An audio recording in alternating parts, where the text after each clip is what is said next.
이제 우리가 보실 하나님의 말씀은 우리 누가복음을 보던 걸 놔두고 사무엘 하를 보겠습니다. 우리 사무엘 하 18장에서 보도록 하겠습니다.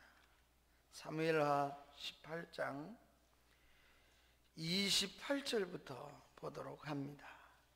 33절까지 우리 6소절을 한 목소리로 함께 읽도록 하겠습니다. 사무엘하 18장 28절입니다. 함께 읽습니다. 아히마아스가 외쳐 왕께 아뢰되 평강하옵소서 하고 왕 앞에 얼굴을 땅에 대고 절하며 이르되 왕의 하나님 여호와를 찬송하리로소이다. 그의 손을 들어 내 주 왕을 대적하는 자들을 넘겨주셨나이다 하니 왕이 이르되 젊은 압살롬은 잘 있느냐 하니라. 아히마아스가 대답하되 요압이 왕의 종 나를 보낼 때 크게 소동하는 것을 보았사오나 무슨 일인지 알지 못하였나이다 하니 왕이 이르되 물러나 거기 서 있으라 하매 물러나서 서 있더라. 구스 사람이 이르러 말하되 내 주 왕께 아뢰 소식이 있나이다. 여호와께서 오늘 왕을 대적하던 모든 원수를 갚으셨나이다 하니 왕이 구스 사람에게 묻되 젊은 압살롬은 잘 있느냐? 구스 사람이 대답하되 내 주 왕의 원수가 일어나서 왕을 대적하는 자들을 다 그 청년과 같이 되기를 원하나이다 하니 왕의 마음이 심히 아파 문 2층으로 올라가서 우니라. 그가 올라갈 때 말하기를 내 아들 압살롬아, 내 아들 압살롬아, 차라리 내가 너를 대신하여 죽었다면 압살롬 내 아들아 하였더라. 아멘. 아멘. 오늘 우리가 함께 생각하는 것은 가정의 달에 아버지의 마음을 한번 생각하고 은혜를 나누려고 합니다. 오늘 본문으로 비춰보면 아버지인 다윗입니다. 아버지인 다윗은 지금 군대를 보내서 아들 압살롬의 반역을 그 군대와 전쟁을 하는 그런 내용 속에서 일어난 일을 오늘 본문이 기록하고 있습니다. 왕의 자리를 찬탈하기 위해서 압살롬을 아들이 아버지를 배신해서 추종하는 무리들과 함께 치밀하게 계획을 세우고 왕의 군대인 다윗 왕의 군대를 부수려고 그렇게 전쟁을 일으켰습니다. 이런 압살롬의 군대와 다윗의 군대가 전쟁을 하게 되었습니다. 다윗이 거느린 군대가 훨씬 더 치밀하고 군대가 힘있고 유리한 전쟁의 상황으로 돌아갈 때입니다. 그때 패역한 그런 아들인 군대이어 또 그런 아들이 있는 압살롬의 군대는 지리멸멸했고 압살롬마저 그 아들마저도 죽게 되었습니다. 압살롬이 죽었으니까 반역이 끝나는 것과 같습니다. 그러니 다윗의 입장에서 보면 얼마나 좋은 일이겠습니까? 그렇게 승전 소식을 앞에 놓고 다윗이 정말 기뻐했을까? 오늘 본문이 이렇게 보여줍니다. 전혀 기쁘지 않았다는 것. 그렇게 패역한 아들, 아버지를 죽이기 위해서, 아버지의 왕의 자리를 빼앗기 위해서 그렇게 일어난 아들인데도 다윗은 좋은 아들이었으면 얼마나 좋겠어요. 정말 못된 아들이고 아버지 죽이고 자기가 왕이 되려고 하는 그런 정말 패역한 아들인데도 불구하고 그 아들이 눈물이 되어서 내 아들 압살롬아, 압살롬아, 내가 차라리 죽었다면 이렇게 울면서 전으로 올라갔다고 하는 이야기가 기록되어 있습니다. 이것이 아버지의 마음이고 이것이 다윗의 마음이었습니다. 참 읽으면서도 눈물이 나는 성경의 한 구절입니다. 여러분, 좋은 아들이었으면 얼마나 좋겠습니까? 기뻐하면서 정말 사랑할 수 있으면 얼마나, 그런 아들이었으면 얼마나 부모가 기쁘고 자랑스럽고 좋겠습니까? 그런데 어떤 아들은 가슴 아파하면서 사랑해야 하는 그런 아들들이 분명히 있습니다. 참으로 안타깝지만 그런 아들을 둔 부모의 심정을 오늘 잘 보여주고 대변하는 그런 내용이었습니다. 그래서 오늘 본문에서는 왕으로서의 아버지가 아니라 아버지로서의 다윗, 왕으로서의 다윗보다도 아버지로서의 다윗을 우리는 보게 합니다. 좋은 아버지가 되는 것은 좋은 왕이 되는 것보다도 더 어려운 것 같아요. 왕이야 명령하면 될 수 있지만 좋은 아버지는 결코 좋은 왕보다도 더 어려운 것이 아닌가 하는 생각을 갖게 합니다. 한 사람이 왕이 되기도 하지만 왕만입니까? 그건 직책이고, 한 여자의 남편도 되고 아들과 딸의 아버지도 어머니도 될 수 있는 것입니다. 어느 것 하나 왕의 직책이 여러분 소홀히 하면 되겠습니까? 중요하지 않겠습니까? 어느 것 하나 아버지로서 그런 자리가 소중하고 중요하지 않겠습니까? 어느 것 하나 중요하지 않은 것이 없습니다만은 모두 다 하나님이 주신 자리이기 때문에 다 귀하고 중요한 줄 압니다. 우리는 그 각각 주신 자리에서 모두 중요하게 주셨다는 것 틀림없이 생각을 하면서도 그 중요한 일들, 그 자리에서 우리가 어떻게 지혜롭게 잘 감당할까 하는 걸 좀 생각하며 이 가정의 달에 우리가 시작하는 은혜를 함께 나누려고 합니다. 아버지 다윗의 마음을 보십시다. 다윗의 마음은 어떤 마음이었을까요? 다윗의 마음에서 우리는 다윗의 관심과 다윗의 슬픔을 함께 볼 수 있기 때문에 그렇습니다. 다윗의 마음은 첫째로 아버지의 마음이 더 컸습니다. 이런 아버지의 마음은 다윗 속에 두 가지가 나타나는데, 첫째는 아들에 대한 관심입니다. 다윗의 관심사가 있습니다. 압살롬과 싸움에서 이기고 이스라엘의 군대가 이겼으니 전쟁에 얼마나 기뻐할 일입니까? 잔치를 하고 전쟁에 지면 어떻게 되겠어요? 나라가 뒤집어지는 겁니다. 그런데 전쟁에 이겼습니다. 얼마나 기쁨이 충만했겠습니까? 그러나 그 전쟁은 압살롬이 죽음으로 인해서 전쟁의 승부를 알리는, 왕에게 어떻게 누가 가서 왕에게 이 승전보를 이긴 건 기쁨이 틀림없는데도 전쟁의 승리의 승전보를 누가 알리냐? 그게 아마 장군들의 숙제였을 것입니다. 왜냐하니 아버지 다윗이 전투를 시작하기도 전에 특별히 부탁한 게 있었기 때문에 그렇습니다.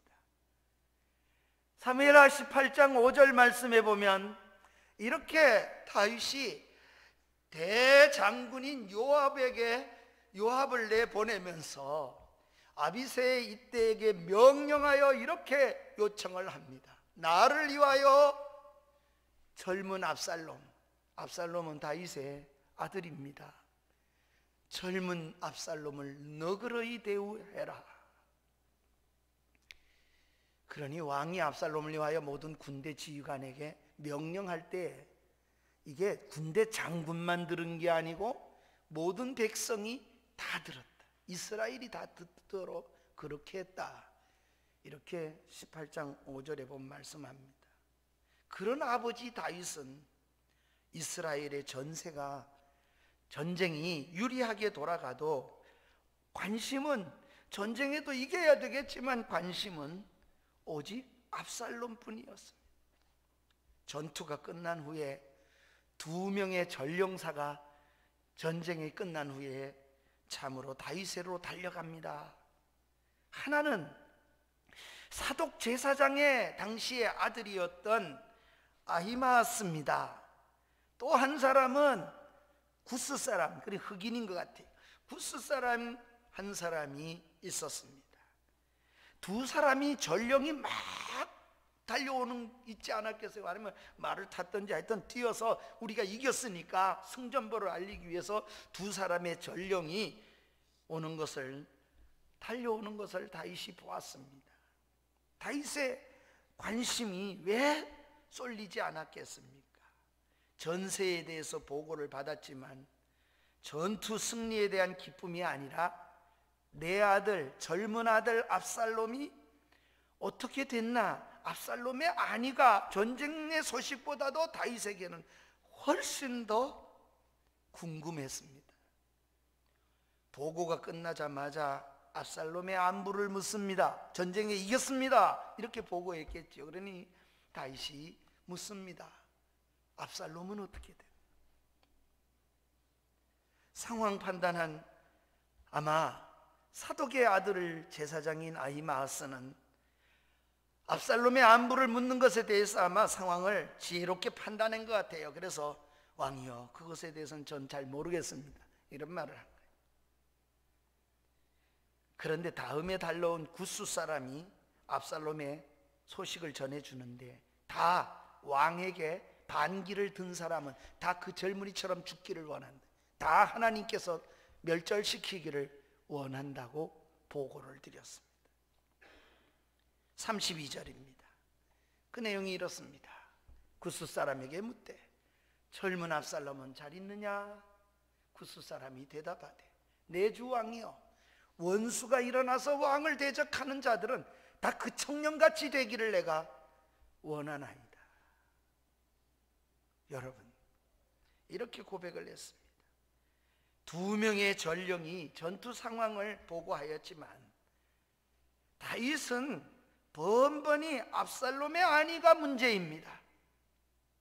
왕인데도 왕의 군대가 어떻게 됐냐, 전세가 어떻게 되었냐, 그건 관심 없고 오히려 압살롬이 어떻게 되었냐에 관심이었습니다. 한번 따라해 봅시다. 다윗은 왕의 직책보다 아버지의 심정이 앞섰기 때문이다. 다윗이 이런 것은 다윗의 마음에 관심이 어디가 있느냐, 내 왕자리에 있는 게 아니고 내 아들이 더 관심이 컸어요. 아들은 아버지 자리에 관심이 많고 아버지의 생각이 없어도 아버지는 아들의 관심이 더 컸습니다. 그래서 아버지가 가지는 가슴, 관심, 그것은 다윗에게 있어서 큰 슬픔이 되었습니다. 이것이 다윗이 가졌던 슬픔이기 때문에 그렇습니다. 그래서 오늘 성경은 기록해 놓고 이 아버지가 가졌던 이 슬픔을 우리 모두로 하여금 생각하게 하시는 거예요. 다윗의 두 번째 슬픔을 좀 생각해 보십시다. 아버지의 마음속에 다윗이 가졌던 아버지의 슬픔이 있습니다. 이런 아들 압살롬의 소식을 들은 아버지 다윗은 슬픈 마음을 억제할 수가 없었습니다. 차라리 왕의 자리가 아니라 대신 죽었더라면 좋았겠다. 다윗이 그 슬픔은 내 아들 압살롬아, 내 아들 압살롬아, 내가 차라리 죽었다면 좋을 뻔하였다. 아버지로서의 아픔을 보게 합니다. 얼마나 슬퍼하는지 여러분 33절을 보면 다윗이 33절에 너무 슬퍼하잖아요. 마음이, 성경이 이렇게 그랬어요. 다윗의 마음이 너무 아파, 심히 아파서 위층으로 올라가면서도 우는데 아마 다윗이 눈물이 뚝 떨어졌을 거예요. 그래서 올라가면서 다윗이 우는 거예요. 그러면서 다윗이 혼자 말하는 겁니다. 왕이 말하기를, 내 아들 압살롬아, 내 아들 압살롬아, 내가 너를 대신하여 죽었다면 압살롬 내 아들아, 내 아들 하였더라. 아마 전쟁에 이렇게 기뻐해야 될 때 아마 이런 모습을 보고, 그럼 우리가 죽었으면 차라리 왕을 위해 전쟁에 나갔는데 우리가 차라리 죽었으면 왕이 더 좋아했을까, 뭐 이런 섭섭한 마음이 들 만큼 지금 그런 얘기를 하려는 게 아니라 다윗의 그 중심이 어디 있는가를 성경이 잘 보여주는 표현이라고 생각해요. 다윗의 슬픔은 아버지로서의 아픔을 보게 합니다. 이로 인해서 모든 백성들이 전쟁에 이겼으니까 할렐루야 그러고 환호하고 잔치하고 너무 기뻐해야 될 텐데도 아무도 기뻐할 수가 없어요. 왕이 그렇게 슬퍼하는데 어떻게 기뻐하겠습니까? 오히려 그래서 백성들과 그 전쟁에 나갔던 사람들이 다 오히려 기쁨은 어디 가고 슬퍼해야만 했습니다. 오늘 18장을 읽었지만 19장 그 다음 장 1절과 2절에 보면, 19장 1절과 2절에 보면 어떤 사람이 요압 장군에게 가서 그래요. 왕이 압살롬을 위하여 울며 슬퍼하나이다.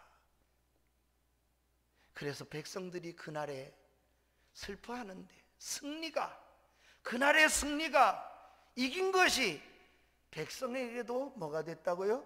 슬픔이 됐다. 이렇게 기록해 있습니다. 다윗이 어떤 상태로 지금 있습니까? 철저하게 아버지로서의 아들 압살롬의 죽음을 슬퍼하는 다윗의 모습에서 우리는 왕으로서의 모습은 찾아보기가 어렵습니다. 이것이 아버지입니다. 왕으로서의 역할보다 아버지의 역할이 더 아름다웠고 아버지의 역할을 다윗이 더 소중히 여기고 있음을 볼 수 있습니다. 누구나 이 땅에서 여러 가지 기능을 하며 살아갑니다. 목사는 목사 이전에 한 여인의 아들이었고, 목사 이전에 한 여자의 남편도 되었습니다. 그리고 두 자녀의 아버지도 되었습니다. 그 후에 목사 안수를 받고 목사가 되었습니다. 어떤 역할을 중요하다고 하겠습니까? 목사의 역할이 중요하겠습니까? 아버지로서의 역할이 중요하겠습니까? 아니면 남편으로서의 역할이 중요하겠습니까? 한 여인의 아들로서의 역할이 중요한 것입니까? 어떤 것도 소중히 여기지 않을 수 있는 것이 있겠습니까마는 성공적인 목사가 되기보다는 좋은 아들, 좋은 아내, 좋은 아버지가 되는 것은 무엇보다도 하나님이 기뻐하지 않을까요? 나는 하나님의 원리가 있다고 생각해요.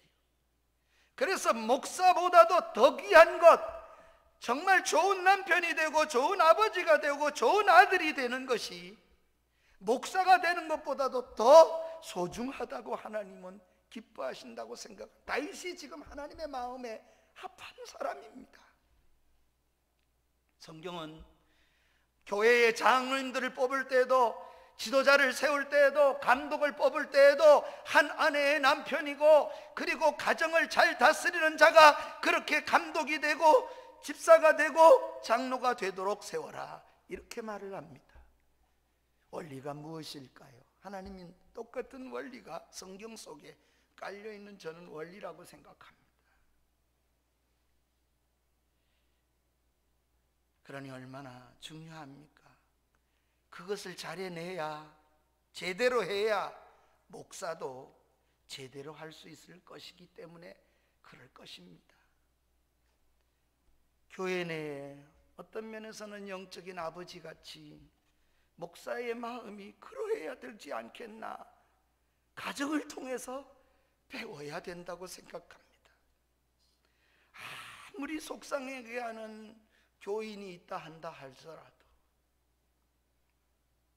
그 교인이 너무 속을 새겼어.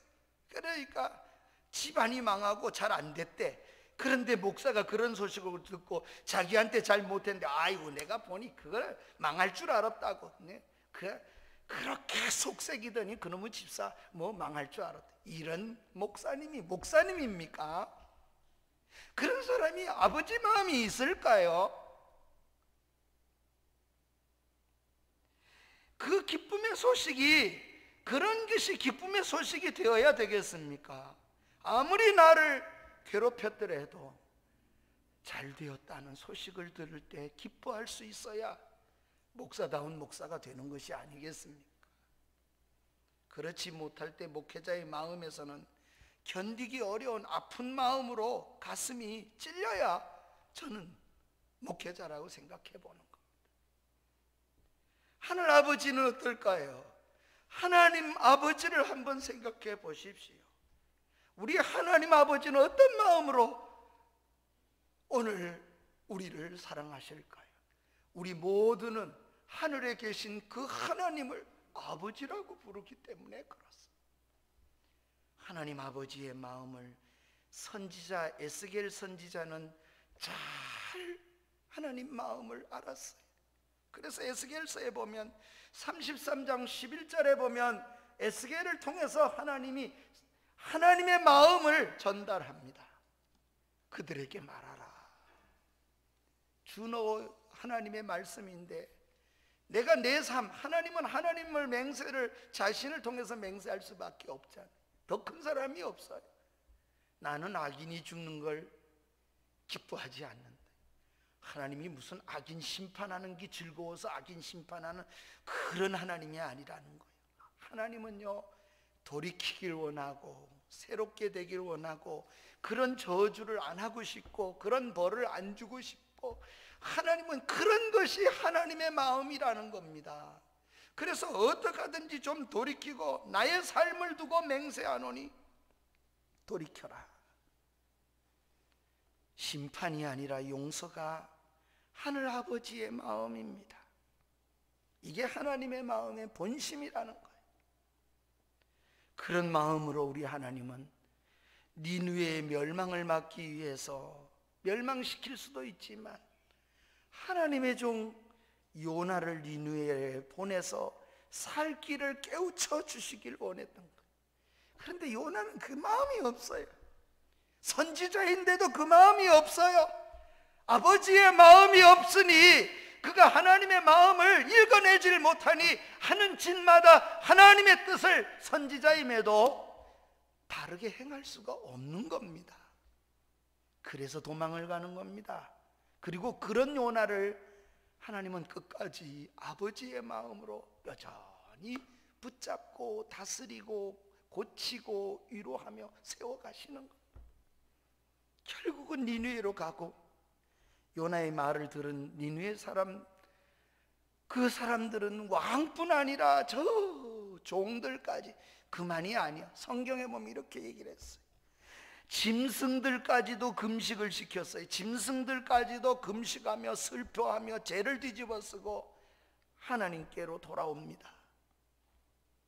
그런 모습에 하나님은 용서를 하지요.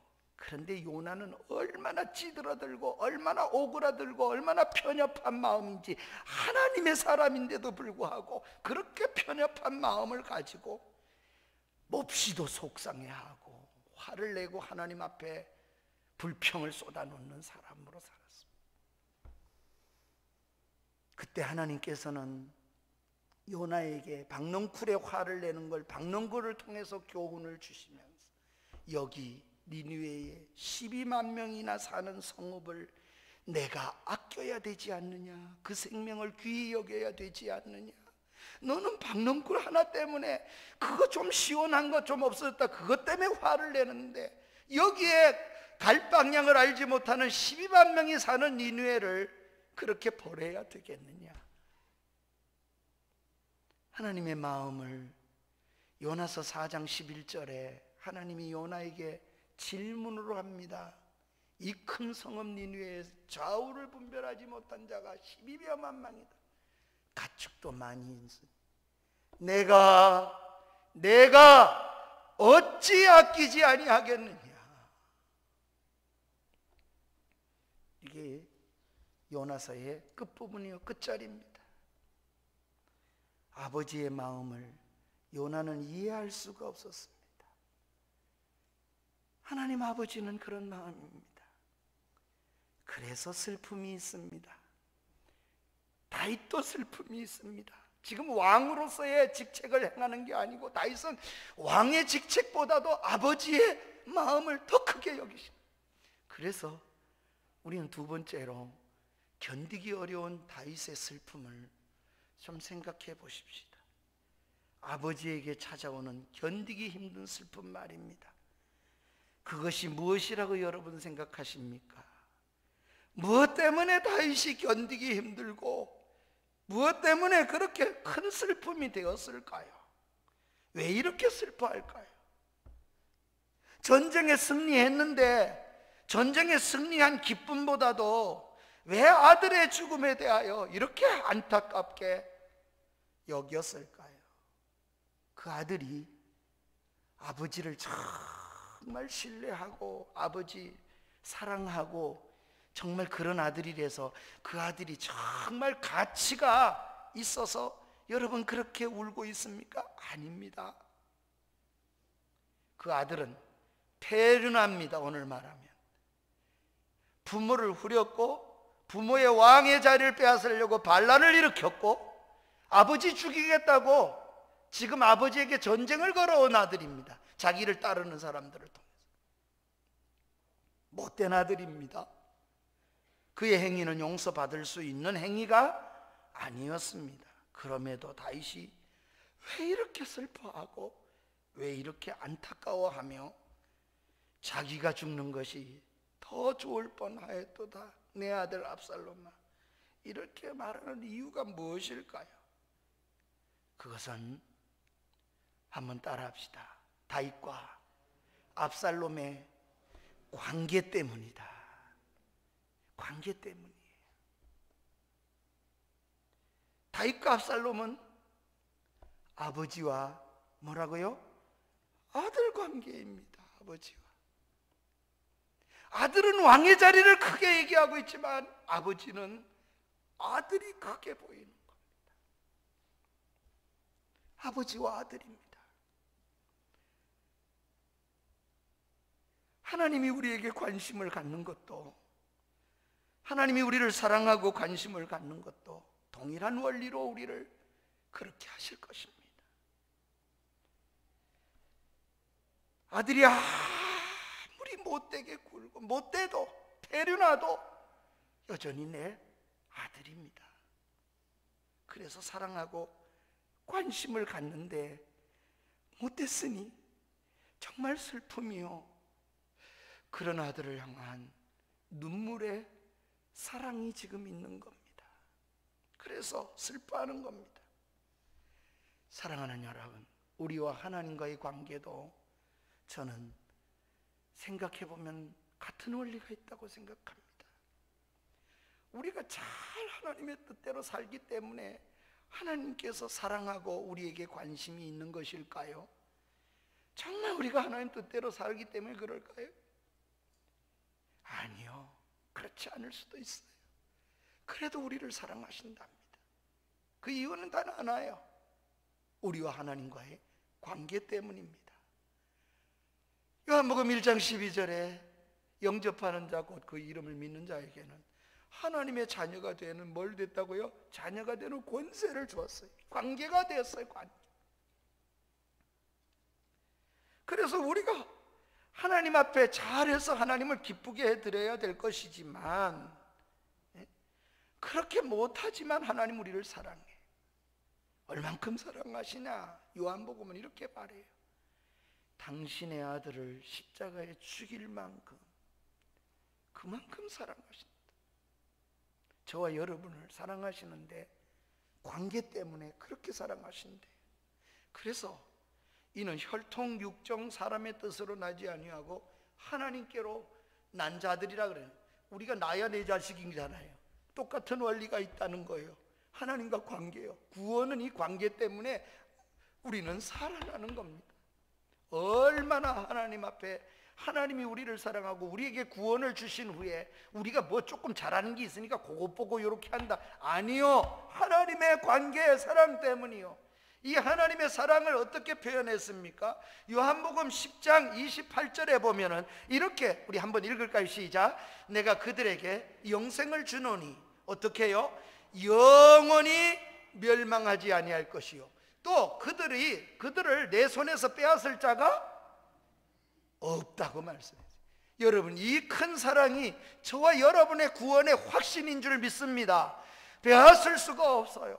이 하나님의 사랑을 깊이 인식한 사도 바울이 로마서의 8장 38절부터 39절에 하면 뭐라고 고백을 합니까? 내가 확신한다. 내가 분명하게 붙잡고 있는 거 있어. 그건 사망이나 생명, 천사, 권세, 현재, 장래일, 능력이나 높음, 기쁨, 어떤 피조물도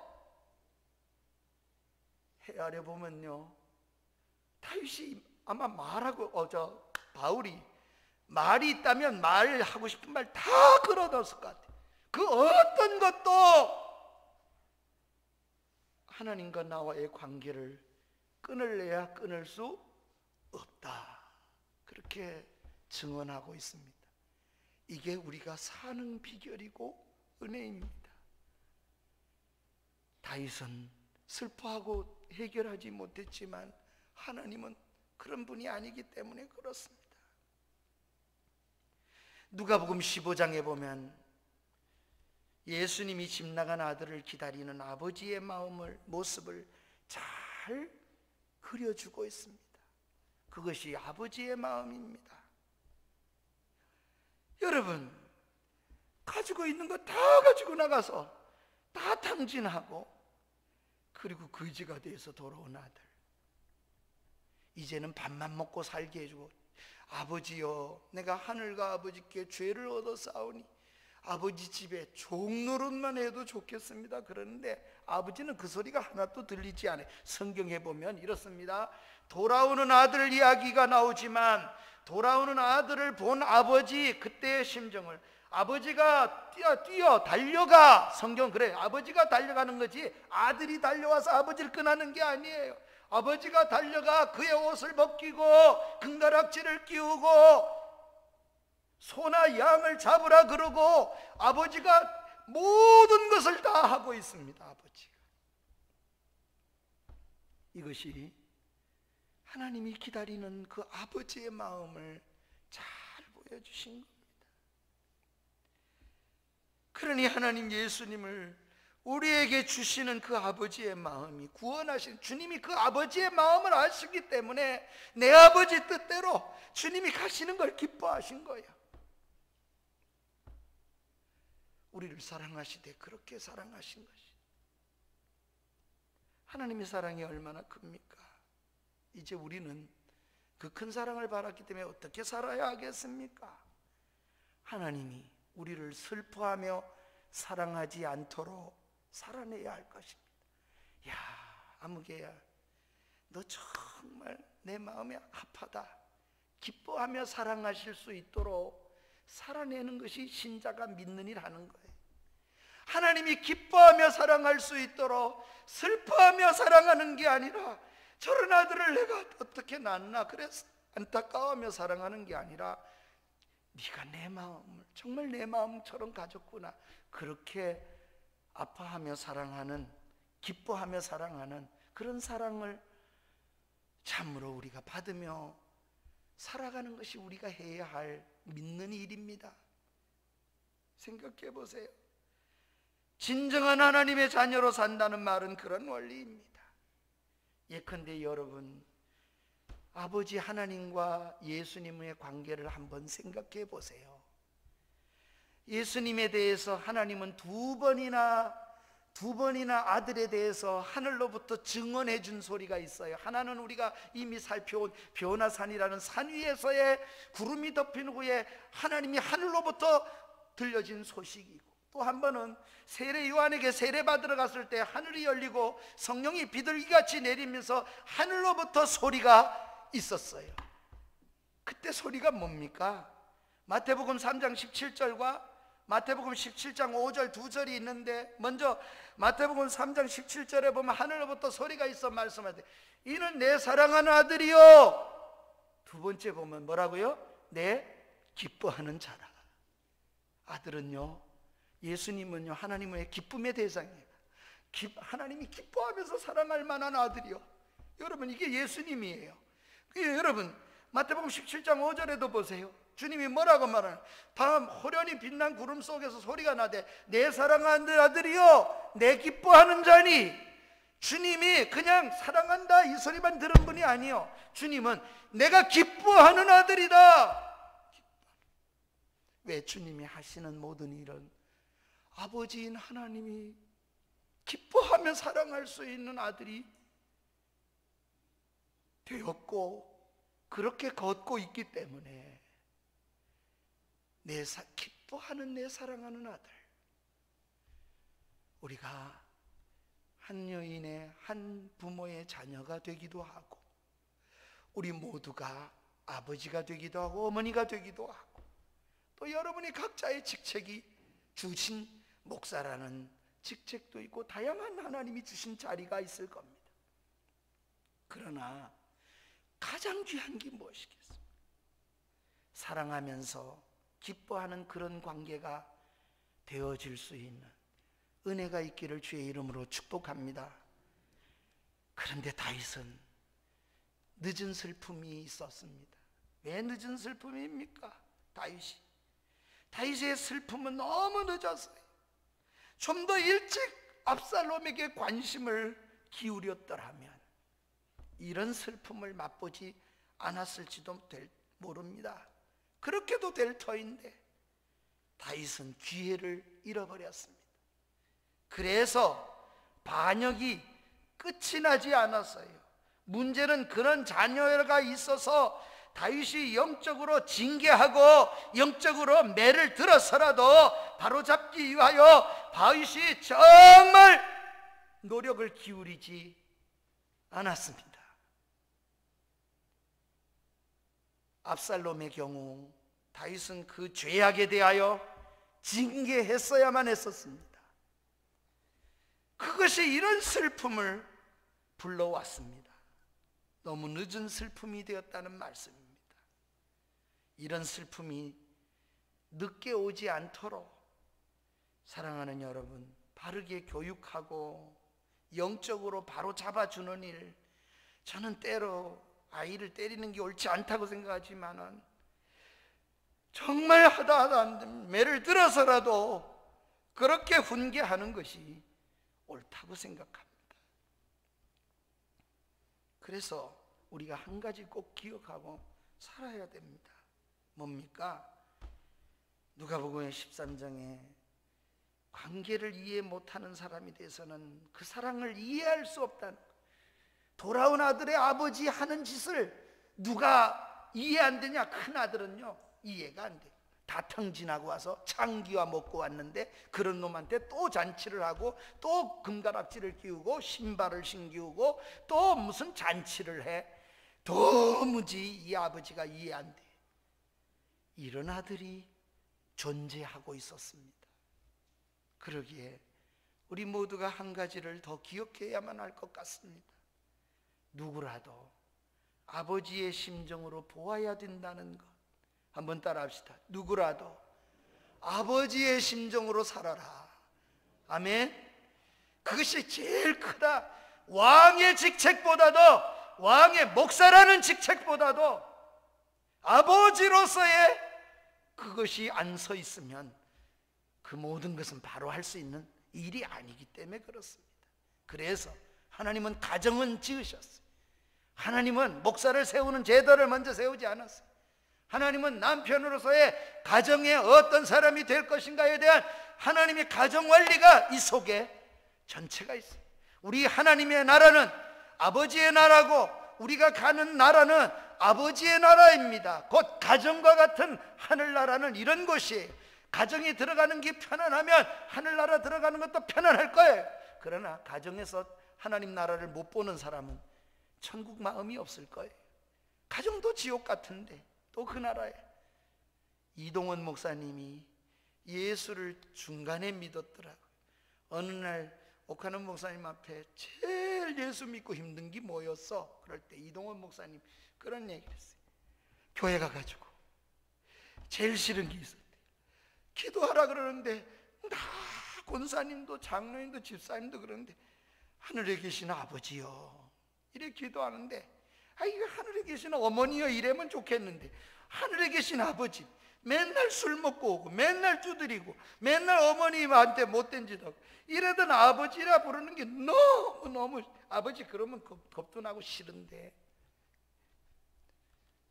그래서 하나님 아버지라고 부르는 게 제일 싫었대.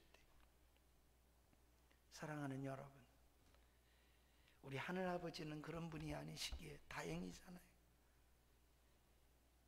누구라도 아버지의 심정으로 보아야 합니다. 교회에 나오는 우리 청소년들이 좀 삐뚤게 가더라도, 우리 마음에 들지 않더라도 그런 청소년이 있을 수도 있겠죠. 그 아이도 누군가의 아버지의 아들이고 딸이라는 사실을 기억해야 합니다. 그러기에 이해하려고 계속해야 합니다. 이게 예수 믿는 사람의 마음이어야 돼요. 그래서 기도하고 격려해주고, 잘못했다고 징계를 하려다가도 잘못했다고 돌이키기만 하면 그 마음을 받아들이고 그럴 수 있지. 그를 받아들이는 넓은 마음을 가져야 합니다. 이게 성경으로 사는 원리가 그렇기 때문에. 또한 우리는 우리의 가정을 건강하게 키우십시다. 아울러 우리가 미래의 다윗처럼 미래의 슬픔이 생기지 않도록 우리가 좋은 가장이 되고, 하나님 앞에서 필요하다면 징계를 해서라도 바르게 세워가려고 애를 기울여서 자녀들을 양육해야 합니다. 오냐오냐 키우는 것이 사랑이 전체가 아니라는 사실을 기억하고 살아야 할 것입니다.